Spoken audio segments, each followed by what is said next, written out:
Untuk korban perdarahan, jadi mana. Warga Jalan Batu Tiban, Komplek Mula Warman, Kecamatan Banjarmasin Tengah, Kota Banjarmasin, menjadi korban penganiayaan pada Jumat sore.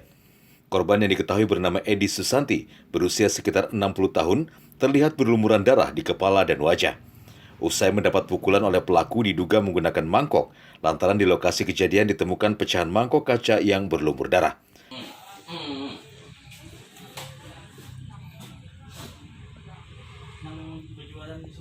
Akibatnya korban harus dilarikan ke Rumah Sakit Ulin untuk perawatan lebih lanjut. Menurut informasi yang berhasil dihimpun, korban sempat meminta tolong hingga memancing warga untuk berdatangan. Atas informasi korban, pelaku yang bersembunyi di rumah sebelah dan ingin melarikan diri akhirnya berhasil diamankan warga. Saat ini pelaku sudah berada di Polsek Banjarmasin Tengah, namun hingga berita ini ditulis, pihak kepolisian masih belum memberikan keterangan resmi. Dari Banjarmasin, Tim Liputan, Kalsel 1net.